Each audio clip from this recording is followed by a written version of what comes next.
વિદ્યાર્થીઓ નમસ્કાર। લાસ્ટ લેક્ચરમાં આપણે નફા નુકસાન ફાળવણી ખાતા વિશે અભ્યાસ કર્યો હતો। આપણે જાણીએ છીએ કે ભાગીદારી પેઢીના વાર્ષિક હિસાબો છે તેની અંદરના અગત્યના ખાતા છે તે વિશે આપણે સમજી રહ્યા છીએ। પરંતુ એક વાત તમને અગાઉની યાદ કરાવું કે ધોરણ 11 ની અંદર જ્યારે આપણે વાર્ષિક હિસાબો છે તે તૈયાર કરતા હતા ત્યારે ત્રણ ખાતા બનાવતા હતા, વેપાર ખાતું, નફા નુકસાન ખાતું અને પાકું સરવૈયું।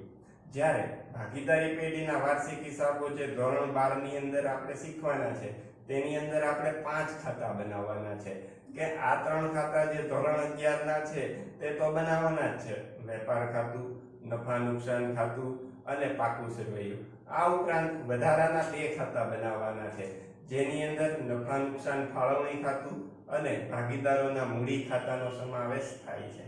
નફા નુકસાન ફાળવણી ખાતું છે તેના વિશે આપણે લાસ્ટ લેક્ચરમાં વાત કરી હતી કે નફા નુકસાન ફાળવણી ખાતું છે તે નફા નુકસાન ખાતાનો જે એક ભાગ છે, ત્યારબાદ તેની જમા બાજુ, ઉધાર બાજુ અને તેની બાકી વિશેનો અભ્યાસ કર્યો હતો અને તેની બાકી આગળ છે તે ક્યાં લઈ જવામાં આવે છે, એટલે કે તેની બાકી છે તે આગળ મૂડી ખાતામાં લઈ જવામાં આવે છે તે બાબત સુધીનો અભ્યાસ કર્યો હતો। આજે આપણે આગળ ભાગીદારોના મૂડી ખાતા વિશેનો અભ્યાસ કરવાનો છે। ભાગીદારોના મૂડી ખાતા છે તે પણ ભાગીદારી પેઢીના વાર્ષિક હિસાબો જ્યારે આપણે તૈયાર કરતા હોઈએ ત્યારે ખૂબ જ અગત્યની બાબત છે। તે મૂડી ખાતા તૈયાર કરવાની માહિતી તમને આપેલી જ હોય છે અને લગભગ ભાગીદારી પેઢીના વાર્ષિક હિસાબો તૈયાર કરતા મૂડી ખાતા તૈયાર કરવા જ પડે છે। તો મૂડી ખાતા વિશેની આજની આ લેક્ચરમાં આપણે ચર્ચા કરવાની છે કે ભાગીદારી પેઢી છે તેની અંદર મૂડી ખાતા છે તે કઈ રીતે તૈયાર કરવામાં આવે છે। ધોરણ 11 ની અંદર મૂડી ખાતા છે તે તૈયાર કરવામાં ન આવતા હતા। તે મૂડી ખાતાની જે કાંઈ માહિતી હતી તે ધોરણ 11 ની અંદર તમે વાર્ષિક હિસાબો જ્યારે તૈયાર કરતા હતા ત્યારે પાકા સરવૈયાની અંદર દર્શાવી દેતા હતા, પરંતુ ભાગીદારી પેઢીના વાર્ષિક હિસાબો છે તેની અંદર એવું કરવામાં આવતું નથી, જૂજ પ્રમાણમાં એવું કરવામાં આવે છે। અન્યથા ભાગીદારોના મૂડી ખાતા તો તૈયાર કરવામાં આવે જ છે। તેથી ભાગીદારોના મૂડી ખાતા છે તે કેવી રીતે તૈયાર કરવામાં આવે છે, તેની અંદર કઈ વિગતો હોય છે તે બાબત છે તેનો અભ્યાસ આજે આપણે કરવાનો છે આ લેક્ચરમાં। સૌપ્રથમ તો આપણે એ જાણવાનું છે કે ભાગીદારોના મૂડી ખાતા રાખવાની પદ્ધતિ કેટલી છે। તો કે ભાગીદારો છે તેના મૂડી ખાતા રાખવાની બે પદ્ધતિ છે, અસ્થિર મૂડી ખાતા પદ્ધતિ અને સ્થિર મૂડી ખાતા પદ્ધતિ। આ રીતે બે મૂડી ખાતા પદ્ધતિ છે ભાગીદારોની મૂડી ખાતા રાખવાની। પણ આજે આપણે ભાગીદારોના મૂડી ખાતા રાખવાની જે અસ્થિર મૂડી ખાતા પદ્ધતિ છે તેનો જ અભ્યાસ કરવાનો છે કે એની અંદર કઈ કઈ બાબતો આવે છે, તેનો અર્થ, તેની જમા બાજુની વિગતો, તેની ઉધાર બાજુની વિગતો અને ભાગીદારોનું મૂડી ખાતું બંધ કરીએ ત્યારે તેની બાકી આગળ કઈ જગ્યાએ લઈ જવામાં આવે છે, તો તે બાબતનો અભ્યાસ છે તે આજે આપણે કરવાનો છે। અસ્થિર મૂડી ખાતા પદ્ધતિ।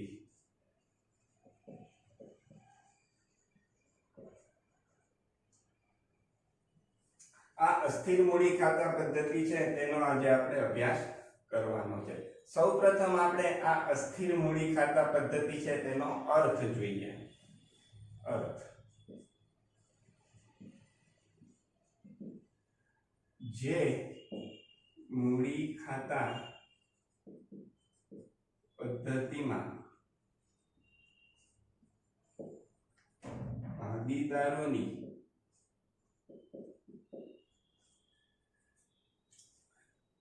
શરૂની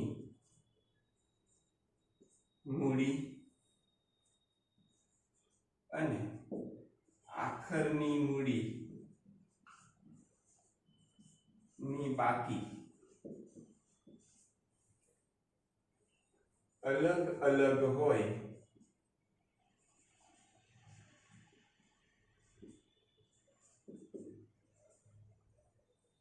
તેને અસ્થિર મૂડી ખાતા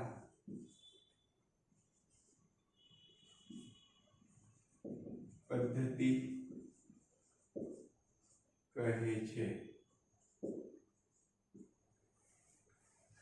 આ અસ્થિર મૂડી ખાતા પદ્ધતિનો અર્થ છે જે મૂડી ખાતા પદ્ધતિમાં ભાગીદારોની શરૂઆતની મૂડી એટલે કે શરૂની મૂડી અને આખરની મૂડીની બાકી અલગ અલગ હોય તેને અસ્થિર મૂડી ખાતા પદ્ધતિ કહે છે. એટલે કે અહીં શરૂની મૂડીની બાકીની વાત કરી છે. શરૂની મૂડી એટલે શું? તો કે બાકી આગળ લાવ્યા આપણને રકમ હોય, દાખલાની રકમ, એની અંદર શરૂઆતની મૂડી આપેલી છે. મોટા ભાગે 1-4 કરી અને વર્ષનું નામ આપેલું હોય છે, જેને આપણે શરૂઆતની મૂડી કહીએ છીએ. તો આ જે શરૂઆતની મૂડીની જે રકમ હોય ભાગીદારોની, અને ત્યારબાદ આપણે વિવિધ અસરો આપવાની હોય છે. મૂડી ખાતું બનાવીએ એટલે તેની અંદર બીજી અસરો આપવી જ પડે. એ અસરો આપ્યા બાદ આપણે ખાતું બંધ કરવાનું હોય છે. તો અસરો આપ્યા બાદ ખાતું બંધ કરતા આપણને જે બાકી મળે છેલ્લે તેને આખરની બાકી કહેવાય. એટલે કે જેને આપણે બાકી આગળ લઈ ગયા તરીકે ઓળખીએ છીએ.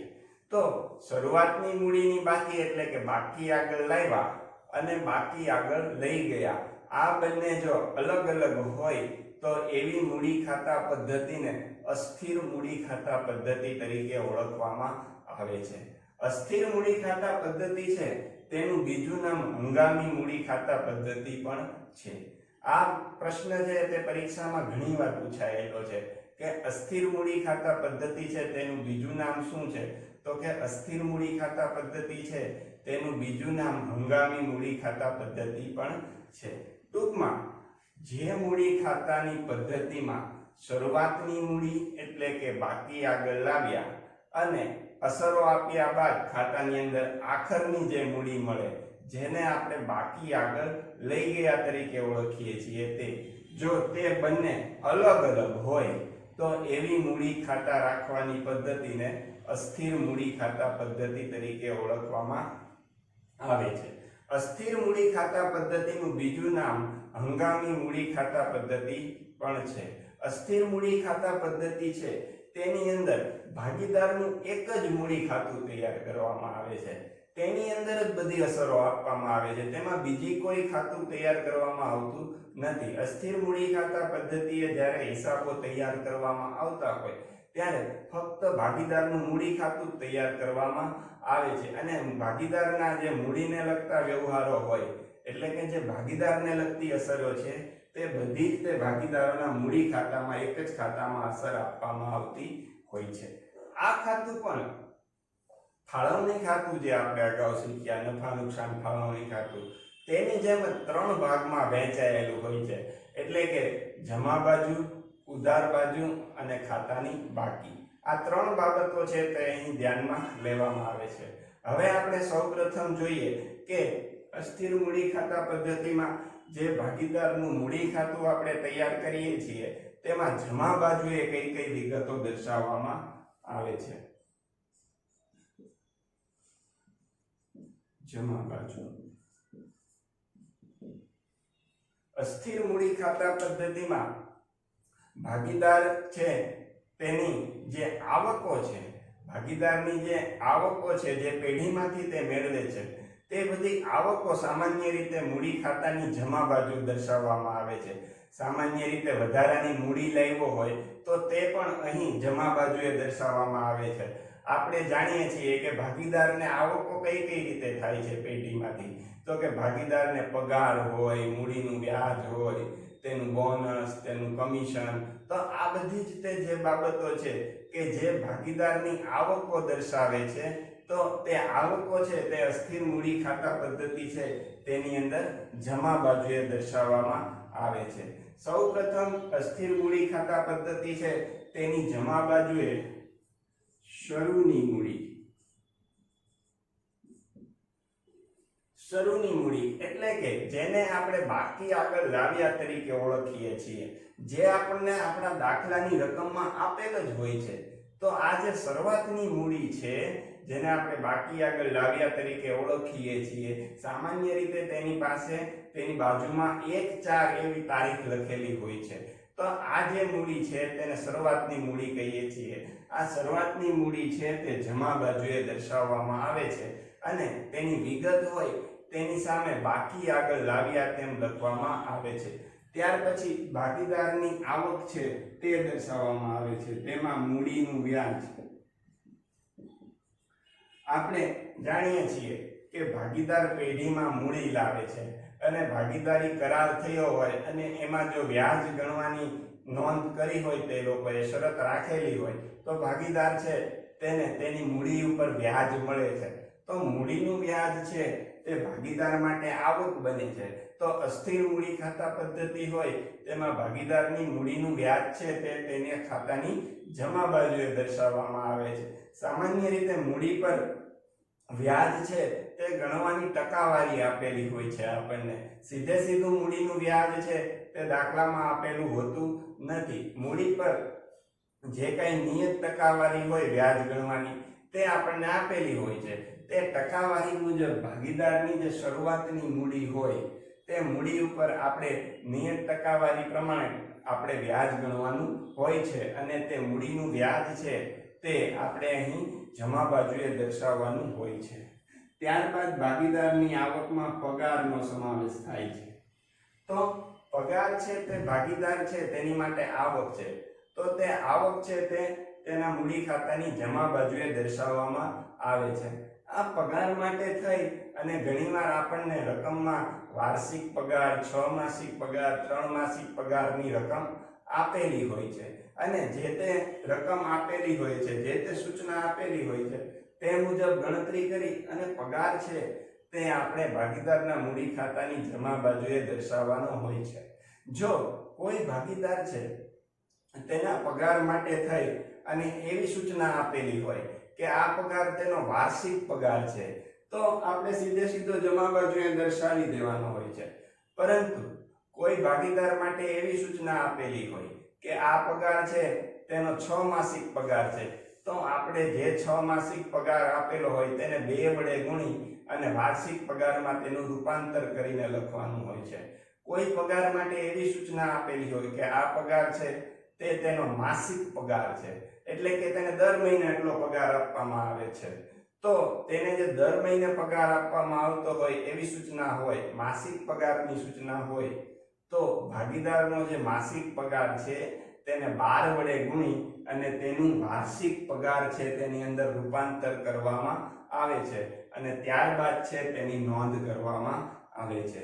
તો પગાર છે તે ભાગીદારની આવક છે, જે અસ્થિર મૂડી ખાતા પદ્ધતિમાં મૂડી ખાતાની જમા બાજુએ દર્શાવવામાં આવે છે. ત્યારબાદ ભાગીદારનું બોનસ, કમિશન.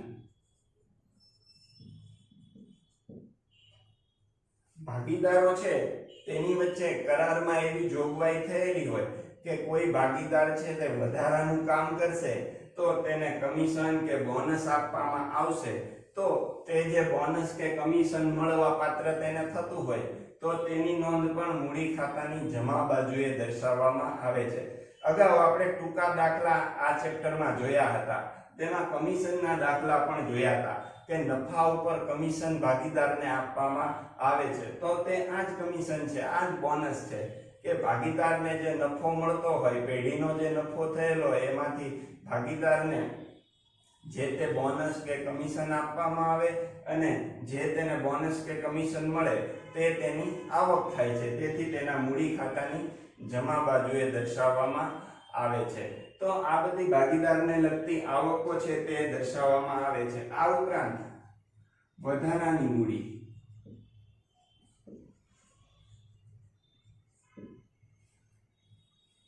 કોઈ ભાગીદાર છે તે પેઢીની અંદર વધારાની મૂડી લાવે, તો વધારાની મૂડી જે કાંઈ લાવે ભાગીદાર તે પણ તેના મૂડી ખાતાની જમા બાજુએ દર્શાવવામાં આવે છે.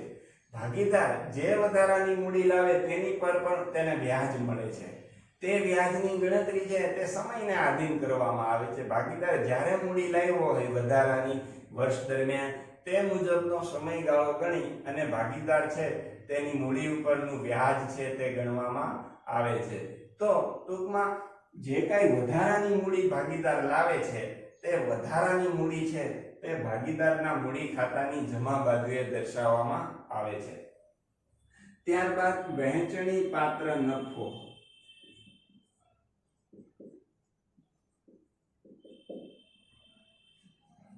આપણે જાણીએ છીએ કે આપણે ભાગીદારી પેઢીના વાર્ષિક હિસાબો જ્યારે તૈયાર કરીએ ત્યારે એક ખાતું વધારાનું ખાતું નફા નુકસાન ફાળવણી ખાતું તૈયાર કરવાનું હોય છે. તો નફા નુકસાન ફાળવણી ખાતું જ્યારે આપણે તૈયાર કરીએ અને એને બંધ કરીએ ત્યારે આપણને નફો મળે છે. તો વહેંચણી પાત્ર નફો જે આપણને મળે નફા નુકસાન ફાળવણી ખાતે તે આગળ આપણે મૂડી ખાતામાં લઈ જવાનું હોય છે. અને જે કાંઈ નફા નુકસાનના પ્રમાણમાં આપણે ભાગીદારો વચ્ચે નફાની વહેંચણી કરેલી હોય તે નફો છે તે ભાગીદારના મૂડી ખાતાની જમા બાજુએ દર્શાવવાનો હોય છે.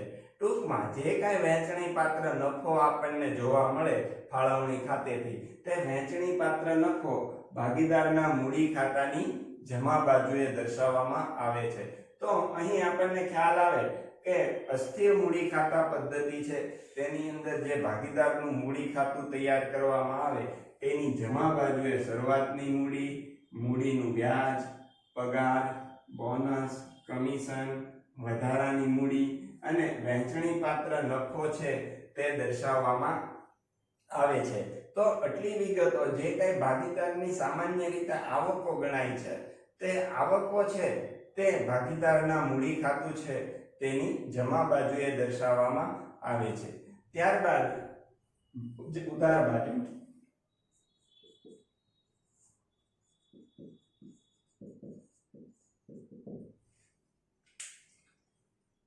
અસ્થિર મૂડી ખાતા પદ્ધતિમાં જમા બાજુએ વિગતો કઈ કઈ દર્શાવવામાં આવે છે તે જોઈએ. હવે ઉધાર બાજુએ કઈ કઈ વિગતો દર્શાવવામાં આવે છે તે જોઈએ. તો ઉધાર બાજુએ સૌપ્રથમ ઉપાડ દર્શાવવામાં આવે છે.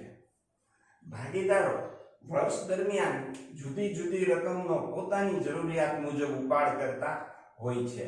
તો જે ઉપાડ કરવામાં આવે તે ભાગીદારના મૂડી ખાતાની ઉધાર બાજુએ દર્શાવવામાં આવે છે. એવું જરૂરી નથી કે એક જ વાર ઉપાડ કરવામાં આવતો હોય, જુદી જુદી ગમે તેટલી વાર ઉપાડ કરવામાં આવે તો તે ઉપાડ છે તેની રકમ તેની તારીખ મુજબ મૂડી ખાતાની ઉધાર બાજુએ દર્શાવવામાં આવે છે. ત્યારબાદ ઉપાડનું વ્યાજ. ઉપાડનું વ્યાજ ભાગીદારો ભાગીદારી પેઢીમાંથી જે રકમનો ઉપાડ કરે છે તેની ઉપર જો કરારમાં એવું નક્કી થયું હોય કે વ્યાજ ગણવું તો ભાગીદારોએ કરેલા ઉપાડ પર વ્યાજ ગણવામાં આવે છે. અને જે વ્યાજ ગણવામાં આવે તે ભાગીદારોના મૂડી ખાતાની ઉધાર બાજુએ દર્શાવવામાં આવે છે. એટલે કે ભાગીદારના ઉપાડનું વ્યાજ છે તે ભાગીદારના મૂડી ખાતાની ઉધાર બાજુએ દર્શાવવામાં આવે છે. જે કાંઈ તારીખ પ્રમાણે ભાગીદારોએ ઉપાડ કરેલો હોય તે તારીખ પ્રમાણે સમય પ્રમાણે ગણતરી કરી અને જે કાંઈ ઉપાડનું વ્યાજ આવતું હોય તે ભાગીદાર છે તેના મૂડી ખાતાની ઉધાર બાજુએ દર્શાવવામાં આવે છે. ત્યારબાદ વહેંચણી પાત્ર ખોટ.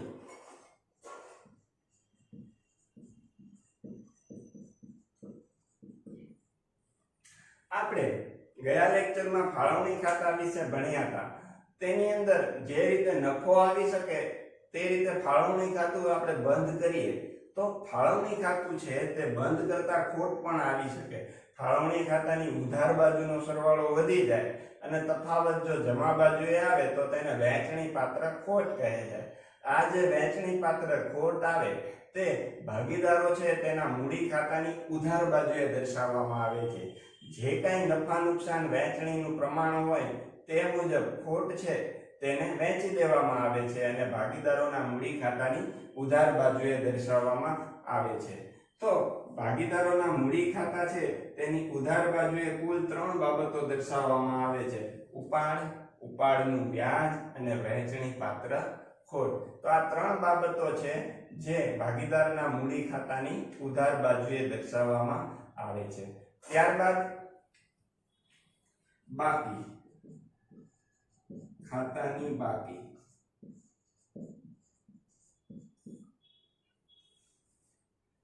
જે રીતે ખાતું તૈયાર થઈ જાય ત્યારબાદ આપણે તેને બંધ કરીએ છીએ. આપણે ફાળવણી ખાતું તૈયાર થઈ ગયા બાદ એને બંધ કરતા હતા અને તેની જમા બાકી કે ઉધાર બાકી શોધતા હતા.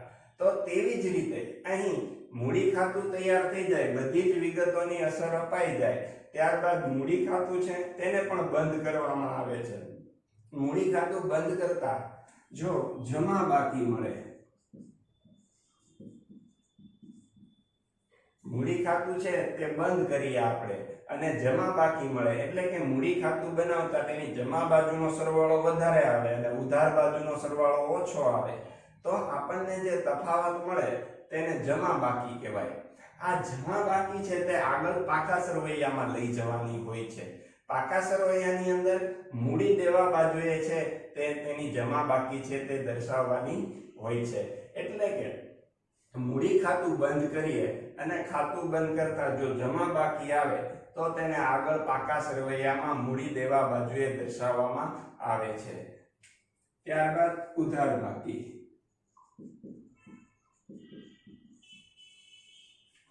ભાગીદારી પેઢીના વાર્ષિક હિસાબોમાં મૂડી ખાતું બંધ કરતા ઉધાર બાકી આવવાની શક્યતા બહુ જ ઓછી હોય છે.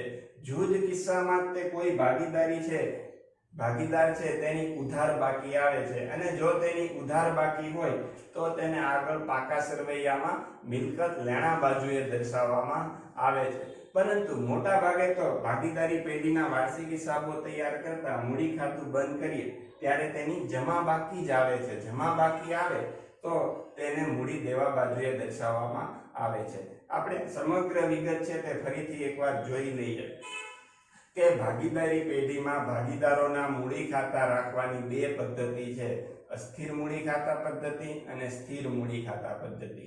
અસ્થિર મૂડી ખાતા પદ્ધતિ તો સૌપ્રથમ તેનો અર્થ જોયો કે જે મૂડી ખાતા પદ્ધતિ છે તેની અંદર શરૂઆતની મૂડી અને આખરની મૂડી બંનેની રકમ અલગ અલગ હોય એટલે કે બંનેની બાકી અલગ અલગ હોય તો તેને અસ્થિર મૂડી ખાતા પદ્ધતિ તરીકે ઓળખવામાં આવે છે. અસ્થિર મૂડી ખાતા પદ્ધતિનું બીજું નામ પણ આપણે જોયું. અસ્થિર મૂડી ખાતા પદ્ધતિનું બીજું નામ છે તે હંગામી મૂડી ખાતા પદ્ધતિ છે. ત્યારબાદ તેની જમા બાજુ. તો તેની જમા બાજુએ શું દર્શાવવામાં આવે છે? સામાન્ય રીતે એની જમા બાજુએ ભાગીદારની આવકો હોય તે દર્શાવવામાં આવે છે. આ ઉપરાંત પણ ભાગીદારની શરૂઆતની મૂડી, વધારાની મૂડી, તેની આવકો જેવી કે મૂડીનું વ્યાજ, પગાર, બોનસ, કમિશન અને વહેંચણી પાત્ર નફો તે દર્શાવવામાં આવે છે. આ બધા પ્રશ્નો છે તે એક માર્કમાં પણ પૂછી શકાય કે જમા બાજુ કઈ કઈ વિગતો દર્શાવવામાં આવે છે મૂડી ખાતાની. તો અહીં જે દર્શાવેલી વિગત છે તે તમે જણાવી શકો અથવા આ બધી જ વિગતો પૈકી કોઈ એક વિગત પૂછી શકે કે મૂડીનું વ્યાજ છે તે મૂડી ખાતામાં કઈ જગ્યાએ દર્શાવવામાં આવે છે.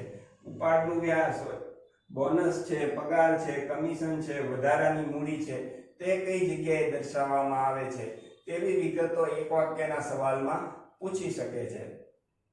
ત્યારબાદ ઉધાર બાજુ.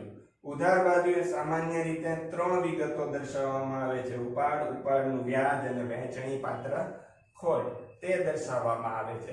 આના પરથી તમને પ્રશ્ન પૂછી શકે કે અસ્થિર મૂડી ખાતા પદ્ધતિ છે તેમાં ઉધાર બાજુએ કઈ કઈ વિગતો દર્શાવવામાં આવે છે? તો કે ઉધાર બાજુએ ઉપાડનું વ્યાજ અને વહેંચણી પાત્ર ખોટ દર્શાવવામાં આવે છે.